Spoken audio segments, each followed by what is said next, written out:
See, later on with these second gen bodied and Valve 100s, ADL did a thing where instead of these cameras here, there's lights in each corner. So there'll be a light here and there'll be a light there. I think it's like only on like the later 2012, 2013 plus models. But the first few second gens from mid 2011, they just had the cameras here on each side. No cameras at all. There's some Stagecoach examples like that, for example. But now it's nice to have these, man. We need to rate these a lot more, man, rather than the Tridents. These are still equally as good as the Tridents, man. You know what I hate in this community? It's highly unknown the capabilities of these gearboxes that Voith and ZF do from 2010 onwards, 2008, 2009 onwards. Yeah, these gearboxes that ZF and Voith do, they have different modes to them, and no one's really taken the time to review all those specific modes that they have. And they have different, see, ZF and Voith, they have different modes that if you plug a computer to, you can fiddle with. On the gearbox, there's modes that will allow the thing to shift super early, or modes that will allow it to shift late. But people don't really know about all the other modes that they've got. So we need some person one day that's actually going into review and demonstrates all the modes that ZF, Topidon and Voith Sensor Top have. Because no one's really touched up on all the specific gearbox modes. So people think that these things are just limited to this performance and they can't actually shift they can't even shift later than that. People don't actually know the full capability, you know. But it's a shame no one's actually taking the time to showcase to the community all the different specific modes, because it's not just power echo, there's a whole lot of different modes. If you look at ZF's videos when they were introducing their new Topidon system, they talked about that they've got like all different types of modes for their gearbox that you can switch the settings to. They go so like, but that's about it. They don't really go in depth about each function and all this. They just say that they've got different modes you can set the gearbox to, and like they say there's a lot of different modes you can set it to. But no one's really had the time to check that out and see all the modes you can switch the gearbox to, which I find unfair because people are just thinking these buses are boring. They can't really rev that high. But they don't know, little do they know there's different modes you can set the gearbox to that no garage is really fiddled with. And that's what I hate. E122.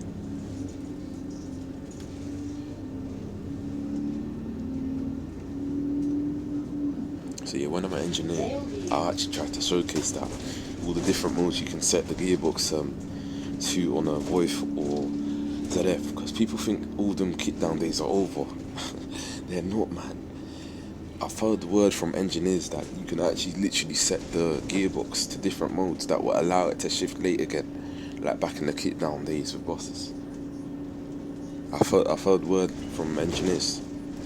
So it's them days aren't over. It's just no companies, because there's not really much bus enthusiasts working in the bus industry. So we haven't really got much stuff that appeal to bus enthusiasts from bus companies out here.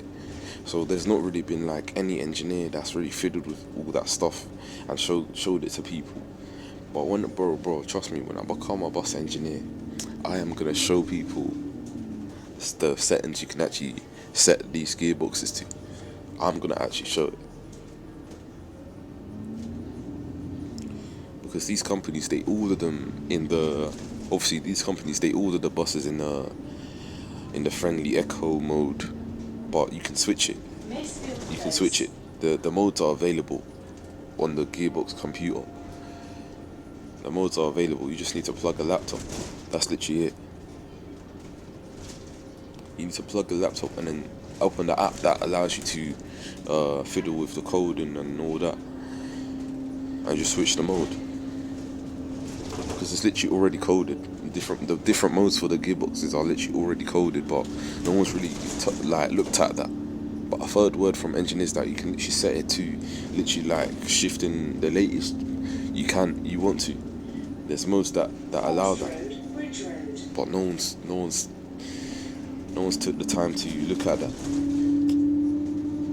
because like I said, there's not much people that are bus enthusiasts working in the bus industry, specifically engineers. We need more bus enthusiasts that are engineers, and we're more likely to get buses that shift, as if they got hit down or something like that. Do you get what I mean? We need to try out more stuff in this community, man.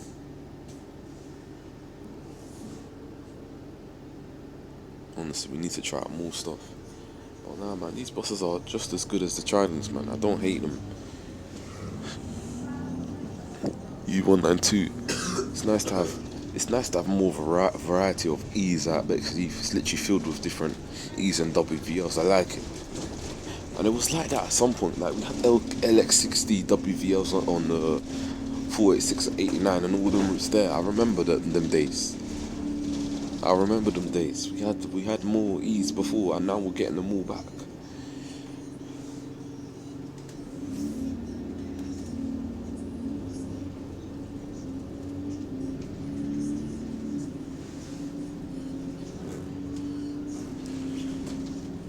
But yeah, even since the engine crawls slowly and smoothly like this, shifting not too late, it still calms me down. But you'll have other enthusiasts that go, "Oh, this is so fucking boring." I can still relax to this. Yeah, that sounds calm, and hearing the engine go back down is nice. Just relax to it. It's nice, calming noises. It don't need to be high revy all the fucking time. Don't get me wrong, I like my high rev, but I like engines just as much when they're driven calmly like this. There's nothing bad about this. There's nothing boring about it.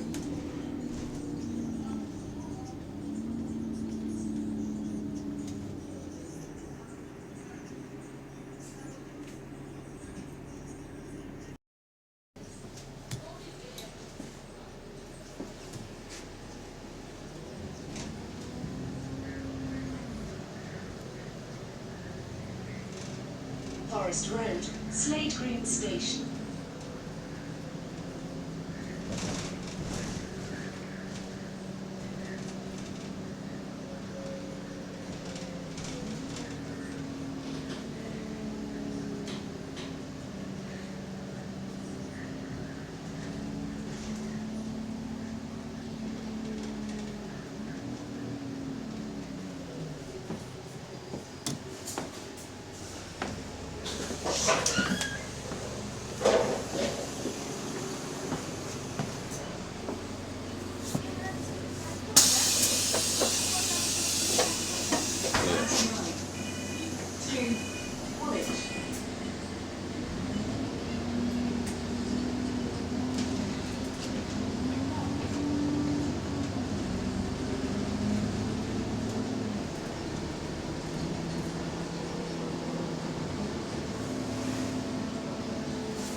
actual knobhead, man. These kids on their fucking bikes. It's always these fucking Bexley chavs, man. Dartford, fucking Blue Water. They're ruthless, man. But it's because of where they come from, man. The types of parents they have, their parents are literally crackheads, druggies, drunkards. You know, they ain't got no one to look up to. It's sad. It's sad, man.